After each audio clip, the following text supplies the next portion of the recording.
Hello, everybody. Hello, Miami. Hello, Soccerex. Thrilled to be here today. We're going to talk about FC Cincinnati's incredible training facility and FC Cincinnati's historic season here in MLS, Year 5, lifting the Supporters Shield. I'm Jillian Sakovits, host of the MLS Season Pass on Apple TV, and I have three gentlemen joining me today. We have Dan McNally, Vice President of Soccer Operations at FC Cincinnati, Bill Baker, Vice President and Managing Partner at MSA Sport, and Joe Schmidt, Associate Principal and Architect at MSA Sport. Thank you so much to you three for being here today. Thank you. Thanks for having us. So FC Cincinnati came into Major League Soccer in 2019 and has had two incredible seasons, playoff debut last year, and then this year lifting the Supporters Shield, so winners of the regular season. This question, Dan, we'll start with you. How would you summarize this leap that FC Cincinnati has made in the last couple of years? Well, we're very fortunate. We came from very humble beginnings, basically. We started in the USL just almost 9 years ago now, but we always had the dream and ambition to be a Major League Soccer team. So we had three great years in the USL. We had a US Open Cup run that really got us into the national attention with our club, and then we were fortunate enough to become a Major League Soccer team. And we had the first few years in MLS were a little challenging, but this year we've really come together well. And like you've said, we've had a fantastic season so far, and we're still in the playoffs. So with a bit of luck, you never know in soccer, but we're having a great season. So today we're going to talk about FC Cincinnati's season, and also we're going to talk about Mercy Health Training Center in Milford, Ohio, that MSA Design helped with before you were even an MLS team, which is quite the feat in itself. So let me ask you this. Why was the training grounds, one of the best in Major League Soccer, such an important thing for FC Cincinnati to get right before you were even a first-level team? It's really important because our vision for the training center was it to be a true home for our players. So when we went to the top level in US soccer, in MLS, we wanted to make sure we provided the right environment for our players. So we thought the best thing we could do is to build a training center so all our first team players, all our coaches, but more than that, all our technical staff that support the team are all in one place. Because one thing we found in our years in MLS is that there's so many decisions that need to be made so quickly during the day.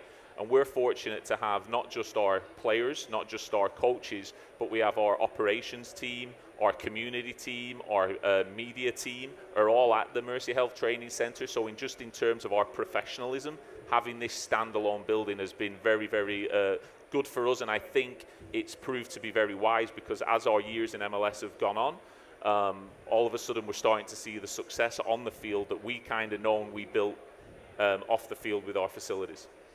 I can attest when I was there for FC Cincinnati, of course, but also the U.S. men's national team had training camp there for a friendly last year when I was covering it for ESPN, and they were raving about it. So it really is one of the impressive facilities in Major League Soccer. Bill, spearheading this, what was behind the concept and the design process for the training center? Well, it's interesting, Jillian. So when the club was being formed, we actually started the design before they knew they were in Major League Soccer. So the owners, ownership, and Dan and their team directed us to develop the world-class facility that would be best in the country, if not the Western Hemisphere. So we looked to the best clubs around the world, looked at the finest facilities, the highest end quality, and made sure that it translated into the implementation of the building. Was there a certain facility when you looked across others in the U.S. or in Europe that stood out to you guys? You know, it was interesting. We looked a lot in the English Premiership and then in the Dutch leagues and the German leagues. And so there wasn't one in particular, but it was looking at the top clubs in Europe that really drove some of the decisions as far as the benchmark we had to meet or exceed throughout all of the design and planning. And we were fortunate as well. We had other clubs in MLS like Atlanta United invite us to their training centers, and they were very gracious to us as we were becoming an MLS club to let us actually look around their facilities. So we were able to kind of take some ideas from various facilities and kind of put them into our facility. Joe, you have been involved in projects for Major League Baseball, for the National Hockey League. What was most unique about a soccer training grounds? Sorry. Well, structurally, things are a little different, but but it's really, what's more unique is kind of the setup of the club itself or the organization. So some sports or teams that we work with, we really have a lot of access to coaches and players, and we can ask a lot of questions. One thing that was really interesting with FC Cincinnati's training facility was that the club was so new. A lot of those positions and a lot of the people we would go to and elicit feedback from hadn't been hired yet. And so we were able to become really close with Dan because Dan was the person kind of making all the shots. So Dan took, all his knowledge and experience in soccer and worked really closely with us to kind of develop the final product and what you see today. This is for the group. How did you incorporate, or what was it about culture in Cincinnati, Ohio, that you were able to bring to this training facility? Well, when we started the club, we wanted to be a family-friendly brand. So we wanted our training center to be kind of, like we said, the home for the players. So we bring in players from all over the world. This is professional soccer. It's the world's game. So when a player comes to play for FC Cincinnati, we want to make sure they feel comfortable in their training environment. Because if you think of the stadium, we've built an unbelievable stadium, TQL Stadium. We're there probably 20 times a year. At the training center, we're probably here 300 days of the year. There's not many days off in professional soccer. But this is the players' environment. So a family-friendly environment, a professional environment, and also somewhere where the players feel safe to come every day to do we have a beautiful cafeteria, which we may talk about. They get their nutrition, their food, outstanding medical treatment here, and then, as we'll see, world-class soccer pitches so that they can train at their highest level. But family-friendly and a top-level professional environment. Yeah, and I think we also work closely with the branding team, of the club as well as with our team to integrate the brand throughout the facility. So no matter where you are in the building or on the complex, you're FC Cincinnati and Major League Soccer. I'd have to imagine, as a design firm that's based in Cincinnati, Ohio, a soccer project was quite new. What were some of the things that surprised the two of you? You want to go first? Well, especially with working through some other sports, right? You have football, you have hockey, baseball. Soccer players tend to be a little bit smaller than some football players, right? A soccer locker room and the locker itself does a very different thing than a football locker room, right? And so learning some of those intricacies was really interesting. Soccer players train very differently than football players or players from other sports. So it was fun to learn all of those different nuances between the different sports. Yeah, and I think, Jillian, because the club just exploded into the city. We're Cincinnatians, we love our city and we love our community, but to see how the entire community of this old Midwestern city embraced the club, from our kids to our friends to our neighbors, and able to be a part of it and translate that into a building for our hometown club, it was unbelievable. Dan, coming from outside of the United States, you know the facilities that perhaps are available in other countries. You're mentioning the English Premier League, the Bundesliga. What were some inspirations that you took when you wanted to make sure that FC Cincinnati had this level of a facility? Well, the dream for us is when we started the club, we were a very ambitious club, and we have always had high ambitions, and we're a very optimistic group. When we put this facility together, in my mind, I wanted us to have, and this is very ambitious, is to sign any player in the world. And on his first day with FC Cincinnati, we're able to bring him through our training facility and feel proud of our facility. So now in MLS, we have the greatest player of all time, Messi. Now, he's not playing for FC Cincinnati, he's playing for Inter Miami. But if we were to sign somebody of that stature, when we walk them through our facility, I want them to feel this is high-level soccer, and I think we've been able to achieve that. But yeah, we took inspiration from Chelsea and Tottenham. And I'll tell you a little bit of a story. Our general manager and CEO went over to Tottenham, and they've got a beautiful swimming pool in their training facility. And he organized a meeting with Bill when he got back and said, guys, the training facility looks great, but we have to build a swimming pool. Well, that was a little bit out of our price range in that moment. I was going to say, I missed the swimming pool when I was there. Yeah, exactly. But that's the ambition. But we wanted to come into MLS with really high standards because players talk. So a player that plays for us has this experience when they play for the national teams. We've got players right now playing for Colombia, Venezuela this weekend. They're talking to each other, and hopefully they're talking about this beautiful training center. And we found when the U.S. national team comes, we have all the best players in the national team walking around our training facility, and literally you've got Christian Pulisic going, wow, FC Cincinnati, it's pretty good. And I'm like, yeah, we are, we're decent, you know what I mean? So, I don't know, we're proud of it. Yeah. Does this inspire the two of you now? Have you had more inquiries about other soccer facilities in the United States? Yeah, I mean, I think we're a national sports practice who are in Cincinnati, and definitely we love working in soccer facilities and designing soccer facilities, whether it's the top tier professional soccer or collegiate or in the Division II league. So it's great to be a part of the soccer business, and we love being part of this community. Bill, you mentioned that you had to come up with the design before Cincinnati was announced into MLS. How much more challenging did that make this project?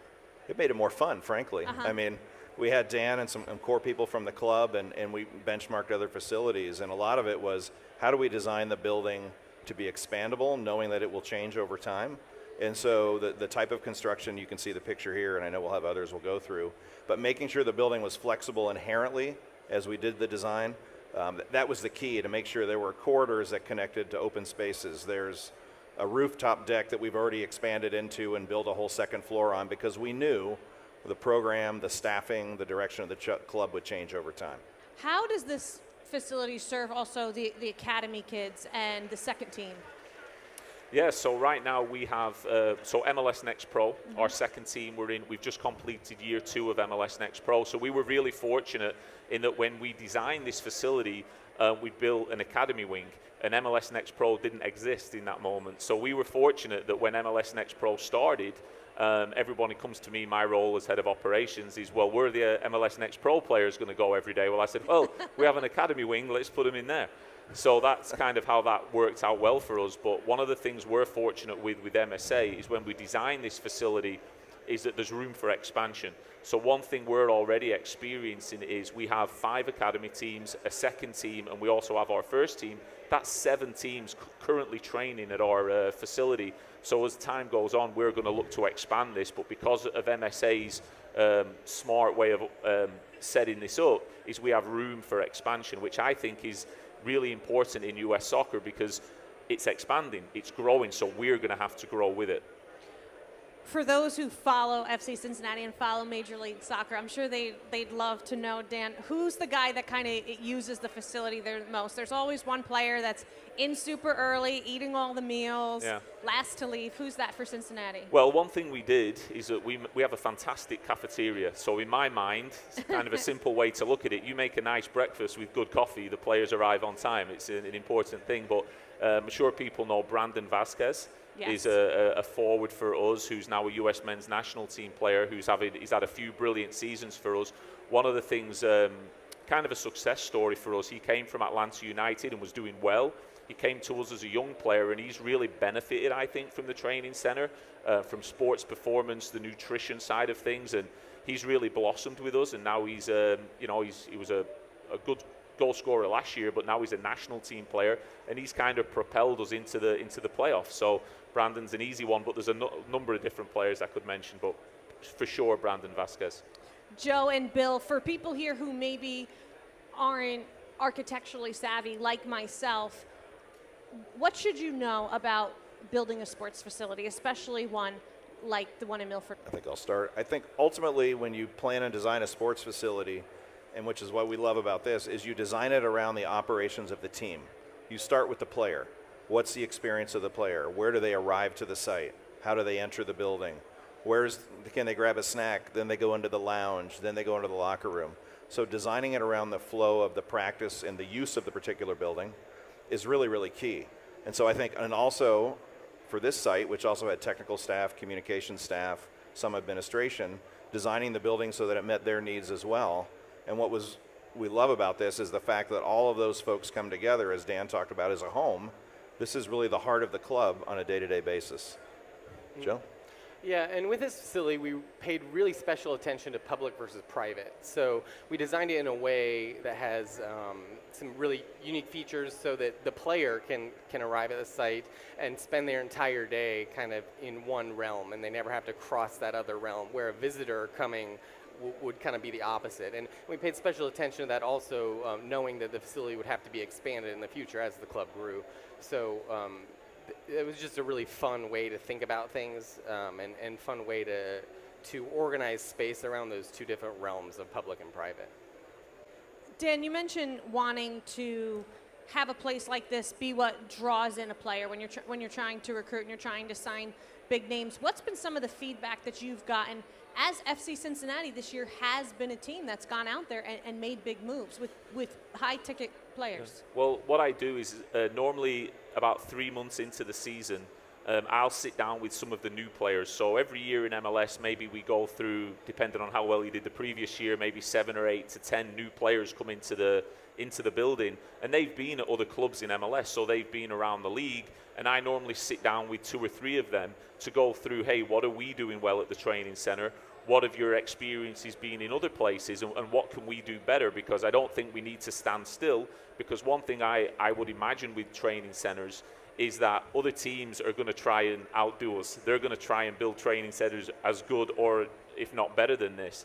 But we're very proud to make sure we get that feedback from the players, because they see everything. They talk to each other. And one of the key components is for us is the sports performance room and the nutrition, the cafeteria. Those are 2 areas that absolutely impact a player. If you think that what they eat, what they put into their body is key, and we're able to serve about 160 meals a day in the training center, so we're basically running a restaurant. And then also in sports performance, the medical side of it is very important, because for everyone who's involved in MLS, the travel is unbelievable in Major League Soccer. The flights, the charters, the number of games. We may play 45, 50 games this season. So making sure the players are getting the right medical treatment, sports performance is key. So in my mind, if you take care of the nutrition, the sports performance side of things, and then marry that with beautiful fields, you've kind of got like the trinity of things that you need. That's always something that stands out to me when speaking to players who come from abroad, is they can hear that there's a lot of travel, but until you make a flight from Vancouver to Atlanta or from Cincinnati to Los Angeles a couple times a year, then you see how different it is from England or from Germany or other leagues. Yeah. I think it's interesting, Jillian, in that Dan talked about their feedback from the players, and in many of our other professional and high-end clients, I don't see as many of them making those ready adaptions. So every year, Dan always calls us, hey, we need to make a tweak here, we need to edit the building, change something around, that it shows that they are so player focused. To have a facility like this, and then obviously Cincinnati went from Nippert Stadium into their own stadium in TQL, how did you see the success, which has to be one of the quickest success stories in Major League Soccer, to go from 3 challenging seasons to 2 incredibly dominant seasons where FC Cincinnati is a favorite for MLS Cup this year? How did you see having the pride in a facility like this translate to what happened on the field with Cincinnati? Well, it's just the overall environment that we've built. I'm a big believer in culture in the building itself. So one of the great things we have is, like I said at the start, we have our players obviously there, we have our technical staff based there, of course, but we also have all the support people. So if you think soccer operations, community people, communications staff, everybody's together, and I think that's one of the unique things. If you look at the photo behind me, that's where we started at Nippert Stadium. That's in the middle of a college campus, and it was wild in the first 3 years of our club, because we had a brilliant home environment in the middle of it. It was fun at Nippert. It was amazing. This is the reason I've got this haircut now, because of what happened at Nippert. But what happened was we trained there as well. So every day we were practicing. Our whole club was training in the middle of a college campus. So when the fans leave on a Saturday, they don't realize that on Monday we're back there training in the middle of a college campus. Can you see there that square, that orange square? Underneath that little stand was our locker room, our offices, and everything. And it was kind of a wild situation. So although the club was growing very fast, we were getting 25, 30,000 people at every game. We'd come back on a Monday and our offices were tiny. So it was very important that we found the right space to move into. Yeah, I think one stat, Dan and I were talking, and Joe, they had about 4,000 square feet here in the orange, and now they're about 40,000 square feet. So you think about how that has grown with the club, to have room to breathe and room for their athletes and staff. It's pretty incredible. With Cincinnati, going from Nippert Stadium and then having your own stadium, the incredible training grounds, what was the biggest challenge now that you see going forward? Going forward, I mean, to me, it's just growth. So one thing I think we did well in the seasons where we weren't doing too well in MLS on the field is where we're building the foundation. So our facilities were very strong. The training center, TQL Stadium, our fan support is unbelievable. We sell out TQL every single weekend with 25,000 people.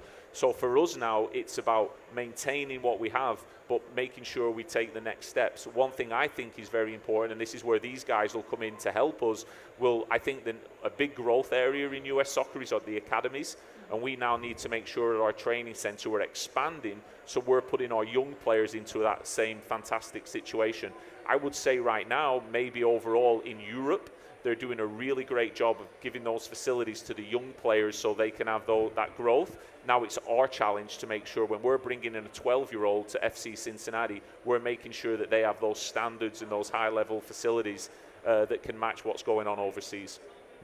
Well, how would that be challenging from a design standpoint for both of you? Well, I think really it's, those of you in the soccer business know it's pitch space, locker space, meeting space. And so those are really, when we look at the function of the athlete, where are they practicing, where are they playing, how do we support that, and then how do we integrate it into the overall plan for the property? Go ahead, Joe. I would echo that. I think now, as we look ahead, there's an international break before Cincinnati and 7 other teams engulf in the conference semifinals after Thanksgiving. How's the feeling around the team? It's really good. I mean, we've experienced everything in our short lives in MLS where for 3 years we won 3 wooden spoons. So we're very humble. I think sometimes in life, if you're humble, it's a good thing. So we've experienced when it's tough, and now we're experiencing success on the field. And, we're in a good place, but as everyone knows in the world of football, anything can happen in a game. So you've got to keep your feet on the ground. But the one advantage we have as the number 1 seed is we get to play our games at TQL Stadium. So our home advantage is very strong, where we have a fantastic fan base. We'll have 25,000 people at our next home game against Philly Union, and we're expecting maybe 3,000 or 4,000 fans to march through the city into the stadium. So it'll be a wild environment, but it's a game of soccer at the end of the day. We will see. Dan, we debate this all the time on the wrap-up on the MLS season pass of, what changed the most for FC Cincinnati. Was it personnel, a new president in Chris Albright, a new manager in Pat Noonan? For you, how would you best sum up the last 2 years turnaround, and what do you attribute it to the most? I think for sure. Except the training. We'll keep the training grounds out of it, in addition to the training grounds. I just put all our success down to MSA Architects. They've done unbelievable for us. But no, I think we learned a lot of lessons. And I think we had a very good start, right? In the USL, we came out very fast and we were great right away. When we went to MLS, we had 200 days to go from the USL to MLS, and it was too short of a time period. So we learned a lot of hard lessons off the field in those 3 years, but valuable lessons. So now what we've been able to do, bringing in Chris Albright as our general manager, who's unbelievable in that he has all the connections in Major League Soccer as a former great player in MLS. He did a great job at the Philly Union. And so now he's been able to mold our team into a very well-balanced team. And then hiring Pat Noonan as our coach, again, a guy who's got a lot of experience in Major League Soccer, and he's been able to balance out this roster. And I put it to, we had everything in place for 3 years except the product on the field, really. But we've been able to bring in the general manager and head coach that have put us in position. And one thing that always stood out to me in my visits to Cincinnati was before the product was excellent or even good enough on the field, the march to the match, the fans were always there. Nippert Stadium would be full. So that's really quite the unique setup that you have in a city like in Cincinnati. Before we conclude today, for each of you, if you can just kind of give us your final thoughts. Joe, we'll start with you. Well, it was just a privilege to work on this project. I think this will be one of my career highlights. So being a personal FCC fan since their USL days, it was just a really great experience. And working with Dan and everyone else at FC Cincinnati has been really amazing. Yeah, I mean, I think the fact that Cincinnati has this electric soccer club tells you that football has arrived in America. in that I often joke with Dan as we were working with the club early on. About 6 months in, I started seeing flags in neighborhoods because we live in the city, and my kids' friends were talking about it. And then all of a sudden, it was this groundswell of support. So for me, it shows that the world's game is here in America and is nothing but a great trajectory ahead. For me, I mean, I was the first employee of the club, so I've seen us grow from one man with his laptop to now we have all this going on. I'm kind of just, sometimes I can't believe it personally, but we were very fortunate in this project to work with brilliant architects in MSA who did a fantastic job for us. But yeah, we're in a good place right now. We got to stay humble, keep our feet on the ground, and yeah, let's hope we can win on the 25th. You know, while we have all these people who I know want to know, you know, about Cincinnati and could talk about them all day. We're good on those, Dan. Oh, okay. You mentioned being the first hire, which is incredible. The first hire. Can you tell the people just how that even happened to become hire number one for a club? I was very lucky. I was the assistant coach at the University of Cincinnati for men's soccer, but I was coaching the son of our now CEO, Jeff Birding, in the club soccer community, and he said, "Do you want to go for a coffee?" And I said, "Sure." And I thought he was going to want me to be the kind of a director of a local club team, and he opened his laptop and he said, "I've got an idea. We're going to build a professional soccer club in Cincinnati, and he would like me to help build the soccer operation. And do you want to be part of it?" And thankfully, I said yes, because it's been a good career change for me. But I feel very fortunate. I was in the right place at the right time, and to see us go from where we were to where we are now is we're very blessed and very fortunate. 2015. Yes. Was the plan then to go to Major League Soccer? Yeah, the plan, our ambitious plan was always to go into the USL and become undeniable, in that our club in the USL would be so good, we'd have so many fans and such great support that MLS could not turn us down. I don't know if MLS was looking at Cincinnati as a city, but I think they looked at our club and what we were building and the infrastructure, and they basically couldn't turn us down. So now here we are. It's a soccer hotbed. You have to look at how many games the U.S. men's national team, the women's national team have wanted to play or go train. Greg Berhalter going to train in the state of Ohio. It is incredible. Ohio is certainly an underlooked at times soccer town. So this was fantastic. Thank you to the three of you, and thank you to everyone here for listening and for watching. Thank you.